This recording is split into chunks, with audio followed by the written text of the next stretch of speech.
Her hand was still on the doorknob when the sound began. Not a greeting, not a question, just a voice, hers echoing from the corner speaker where I had left my phone on full volume. God, you're so much better than he is. She didn't move, didn't blink. The bag on her shoulder slipped, landing on the floor with a soft thud. Her eyes scanned the living room like she was checking for a sniper. I didn't say a word, not when she opened her mouth, not when she closed it again, and especially not when her own recorded voice moaned across the room. It's followed by a man's chuckle low, confident and horrifyingly familiar. I'd rewound that. Part maybe 10 times before she got home, the way she giggled, how she whispered, "Don't leave a mark." He's still suspicious from last time. That single sentence had removed all oxygen from the house. Still, I didn't pause it. I just sat in my chair like a man nailed to the floorboards. She took one hesitant step inside, then stopped again when the next line hit. "Promise me we'll do it again next Thursday."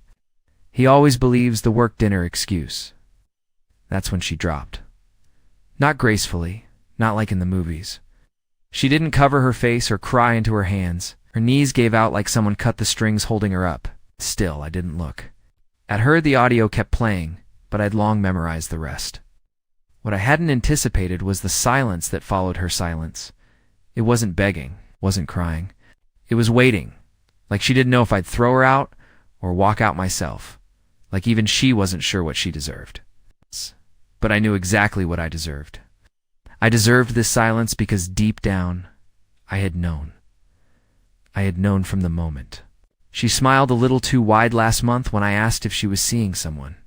She had kissed my cheek and laughed instead of answering. I had felt it in her texts that started with babe and ended with sorry. Too tired tonight. I had felt it in our cold bed and her colder eyes. But I needed proof, so I gave her my trust. And left my old phone hidden in her car's glove compartment. I activated a mic remotely. What I got back wasn't just sound. It was a weapon. Oh, she was on her knees. And all I could think was, this isn't even the worst part. She didn't say a word, didn't touch the pause button, didn't crawl toward me. Like in the cheap movies or scream denials like I once imagined, she just sat there, knees tucked beneath her. Palms flat on the floor like she was trying to balance herself on the truth that had just detonated in our living room. The audio had stopped. I hadn't realized when. My phone had reached the end of the recording and sat quietly on the armrest beside me, as if it hadn't just changed our lives. I kept waiting for her to speak. I wanted to hear her lie just one. More time, maybe to prove to myself that I still knew her well enough to predict even that, but she didn't speak. Her silence was worse. I stared past her, past the kitchen doorway where the light was still on the same light. I had stared into while listening to that recording for the first time just 2 hours earlier. My hand had been shaking then.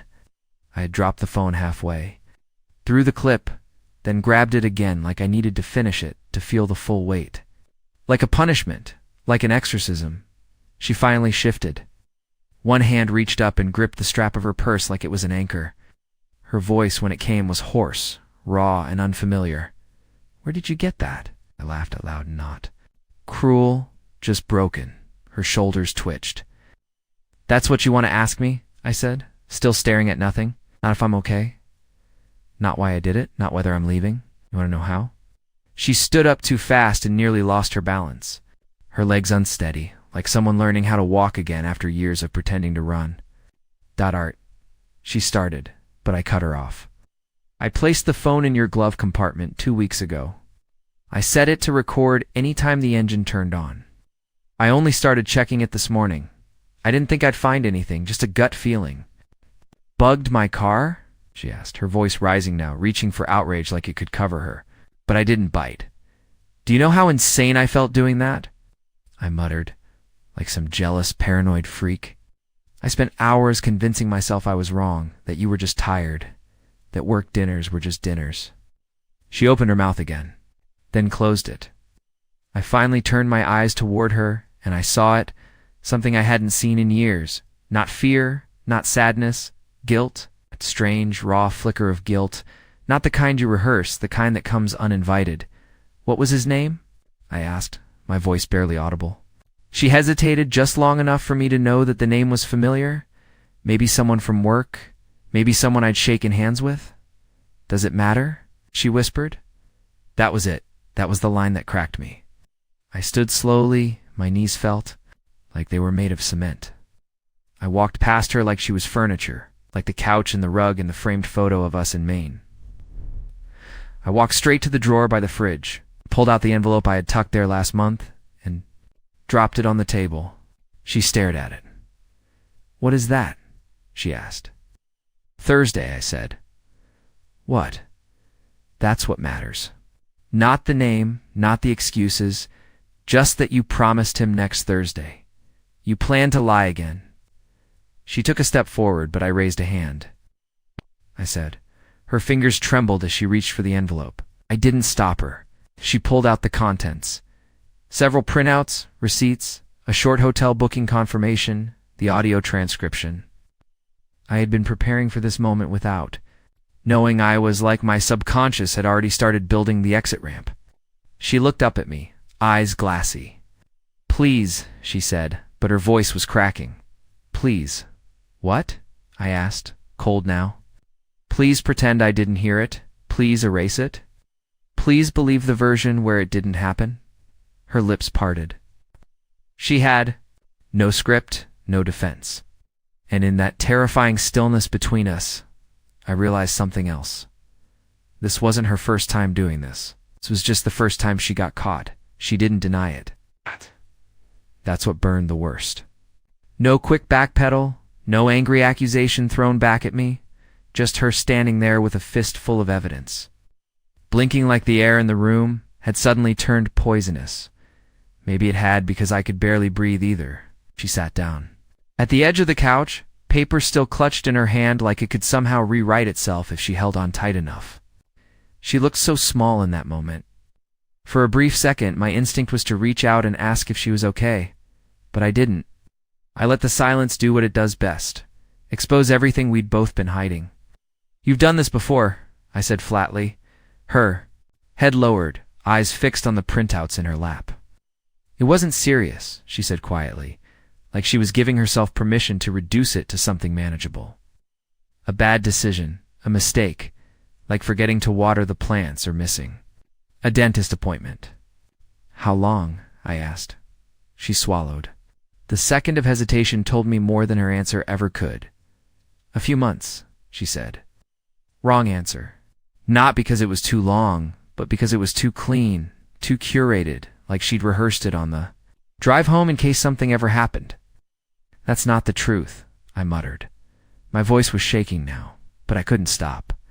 You can't look someone in the eye and say it was a few months when I've been wondering who you are for almost a year. I didn't plan any of this, she shot back suddenly, voice rising, defensive. It just happened. No, I said, stepping forward. Dropping a glass of milk is something that just happens. Booking hotel rooms. Lying to my face. Telling another man you love Thursdays, that takes planning. She winced, and for a split second, I felt like I had slapped her. But I hadn't raised my voice, hadn't even stood taller. The words had done it. The truth was suddenly too loud to ignore. I thought we were fine, she said softly. You didn't think at all, I replied. You just got used to me being the guy who never asked, never checked, never challenged you. The guy who waited at home while you were out playing pretend with someone who doesn't even know how you take your coffee. Her eyes shot to mine at that. Don't talk like you know him. Oh, I don't, I said, but I know enough. His voice was clear. I know he calls you Red. Even though you haven't dyed your hair since 2017, I know he doesn't know we still sleep in the same bed because you told him I moved to the guest room. I know he bought you that black necklace you said you got from your sister. Should I go on? She looked like she was going to be sick. Stop, she said weakly. No, I said, almost whispering, because I stopped myself for a year. I stopped myself from checking your texts, from reading your tone, from questioning why you didn't want to kiss me goodnight anymore. I stopped myself from becoming the guy who records his wife. And now, ... now I'm done stopping. Slowly walked toward the hallway, but not to leave. She wasn't escaping. She was stalling. Then she turned around. It's over, she said. You heard it. You know, you win. Is that what this is to you? A game? I laughed bitterly. There's no winner here. She didn't respond. She just stood there with that strange, twisted calm, like a candle that's burned down to the stub but still refuses to go out. Then I said, the one thing I hadn't planned to say. I already called him. She blinked. What? Her voice cracked, just slightly. I called him 30 minutes before you got home. I didn't say who I was. I just said you'll want to cancel next Thursday. He laughed at first, then he stopped, then he hung up. Her hand went to her mouth. She looked like she'd been punched in the throat, and if you're wondering how I got his number, I added coldly, you should really stop using the same passcode for your phone and your email. The way her knees buckled just slightly told me she knew exactly what I'd seen. And I hadn't even mentioned the photos yet? Not yet. She stood frozen, staring at me like she was trying to read a foreign language written across my face. Her lips parted, but nothing came out. Not denial, not outrage, not even fear anymore. Just stillness, that eerie calm you see in people who've been told the fire is already at the door and there's nowhere left to run. She knew what I'd seen. She had to. The digital paper trail wasn't just carelessness, it was arrogance. Maybe. It was just comfort. She never thought I'd look. I made it too easy. I was too soft, too forgiving. The kind of husband who apologized after she snapped at me for forgetting to buy oat milk. The one who'd blame himself when she needed space and left town without warning. But all that changed the night. I opened her email and saw the folder, titled, stupidly, Tax Docs. Inside, 12 high-risk photos, neatly time-stamped, from a trip she told me she canceled because the agency backed out last minute. One photo in particular stood out, not because of what they were doing, but because of where they were doing it. A boutique Airbnb in Asheville. I remembered researching that place myself for a getaway we never ended up taking. She told me it was too expensive. Turns out she just saved it for someone else. I hadn't printed the photos, didn't need to, had memorized them, every detail burned into my mind like fingerprints on steel. Still, I hadn't mentioned them to her yet. She slowly walked over to the kitchen counter and leaned against it like her bones had given up. Her back was to me, but I could see her reflection in the darkened oven door. Her hands were trembling. As she whispered, "Did you tell him who you were? Did you tell him what I did?" "No," I repeated. I wanted him to hear the fear in my voice without knowing where it came from. I wanted him to wonder if his life was about to collapse. I wanted him to realize there's someone out there who sees him for exactly what he is. A coward? "You think I don't know that?" she said, suddenly spinning around, voice raw.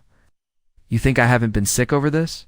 You've been sick?" I snapped, my voice rising for the first time. "You've been playing house with me while sneaking off to the mountains with someone who calls you his little secret. Don't talk to me about sick." Her face went pale, so she knew I'd read the messages too.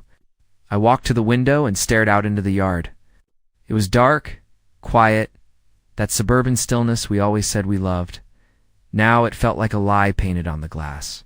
"You weren't just cheating," I said quietly. "You were building a second life. A version of you I never got to meet. A woman with different laughs, different habits, different lingerie. Do you know how insane it feels to realize your own wife's personality depends on who's watching her?" She didn't answer.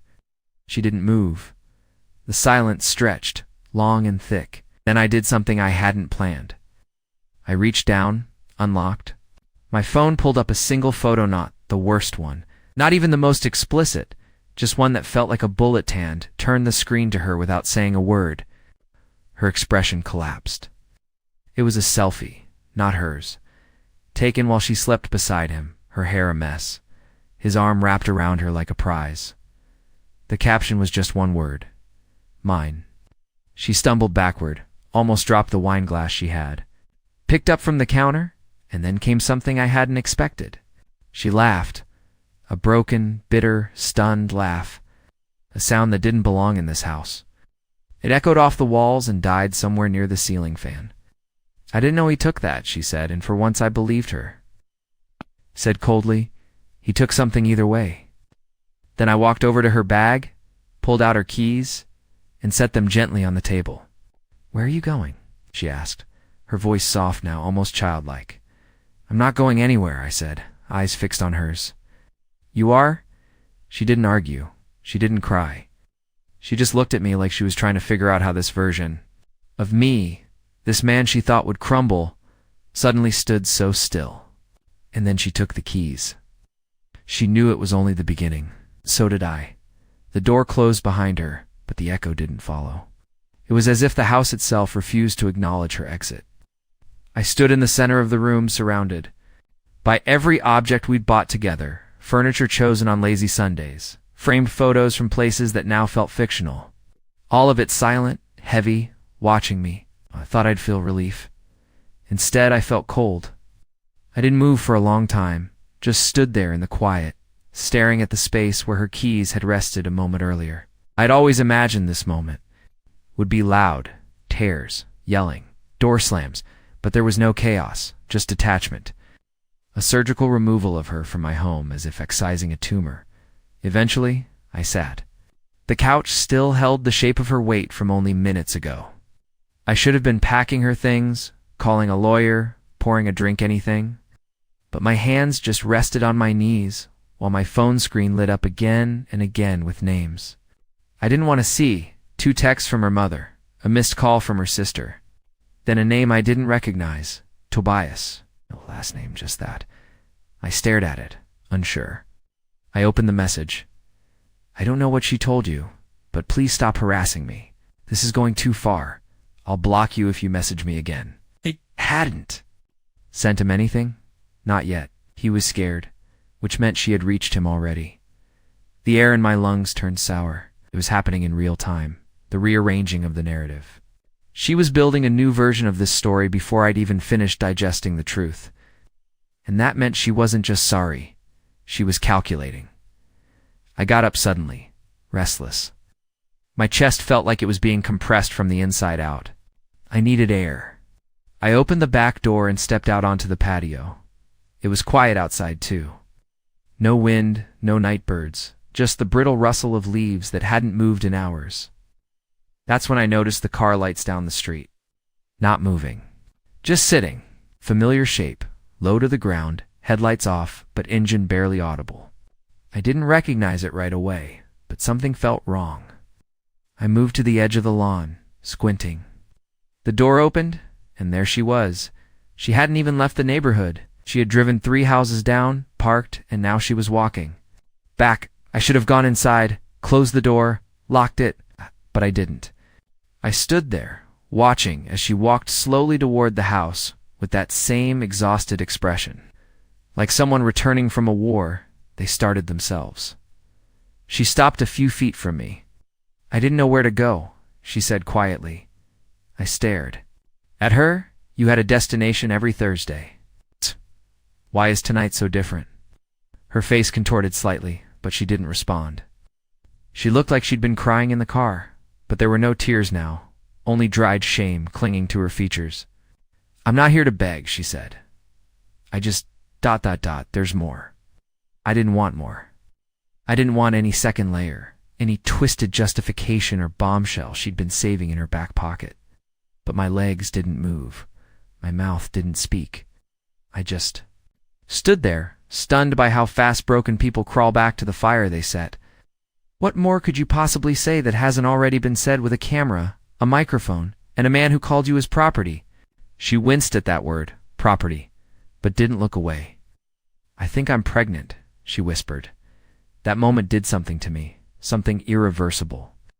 Time slowed. The leaves stopped rustling altogether. The breath I was about to take turned to stone in my chest. I looked at her face for some clue, some giveaway that this was a trick, a new layer of control. But she wasn't smirking. She wasn't trembling either. She looked terrified. I narrowed my eyes.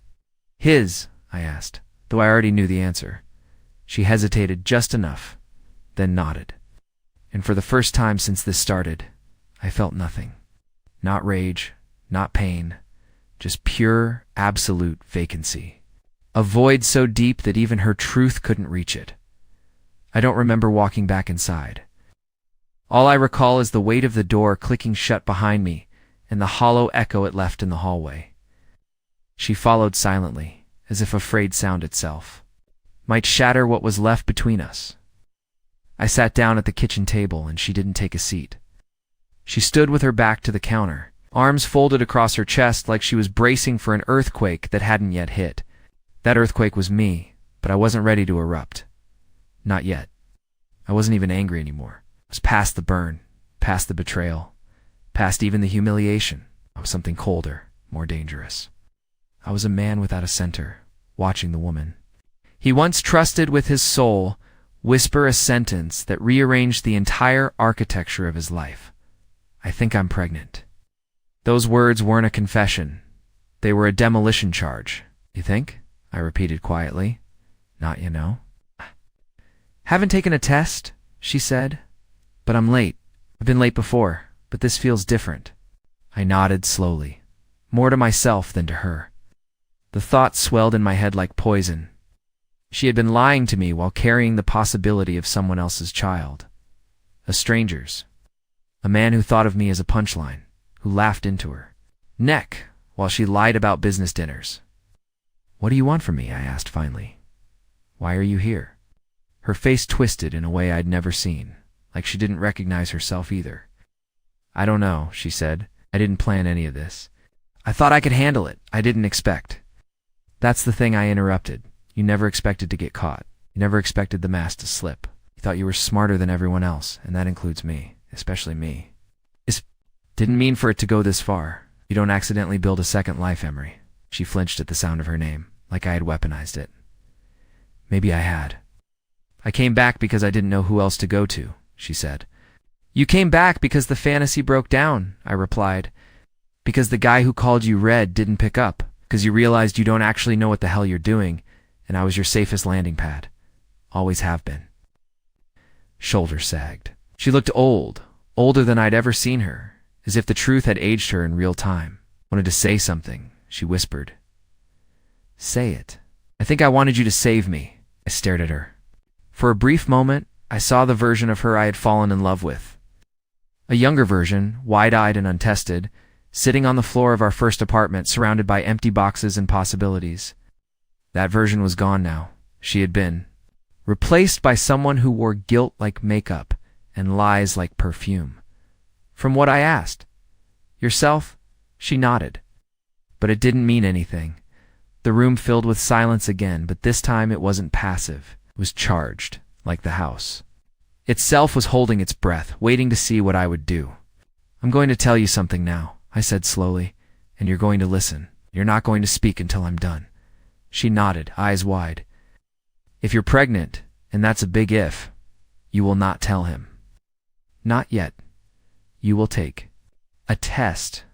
You will find out for sure. And if it's positive, we will go together. You will explain everything, not to me, to him. Because if he's man enough to create this chaos, he's man enough to face it. Her lip trembled. And you will not, I added. Use me as your shelter again. You lost that tonight.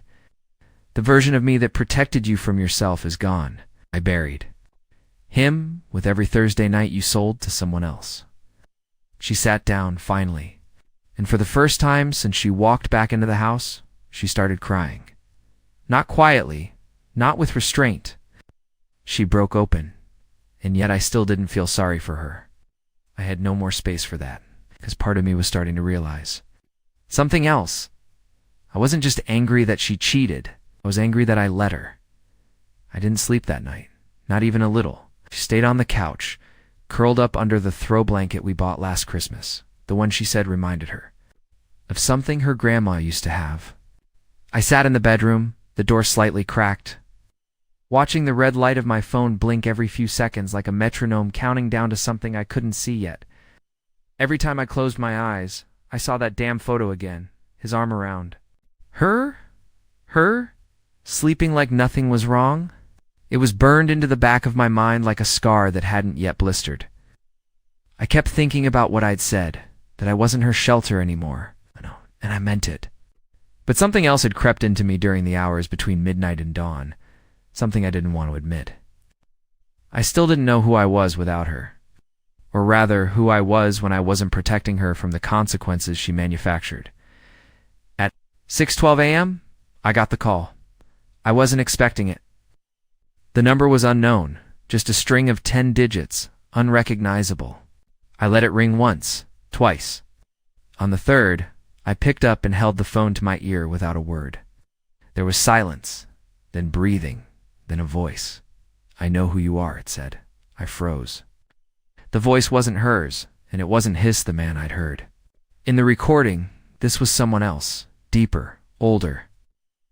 "And I know what you found," the voice continued. "Who is this?" I asked, my throat dry. A pause. "I'm his brother." The room tilted slightly, like gravity had shifted beneath my feet. "Tobias?" I said. "No," the voice replied. "I'm Aaron.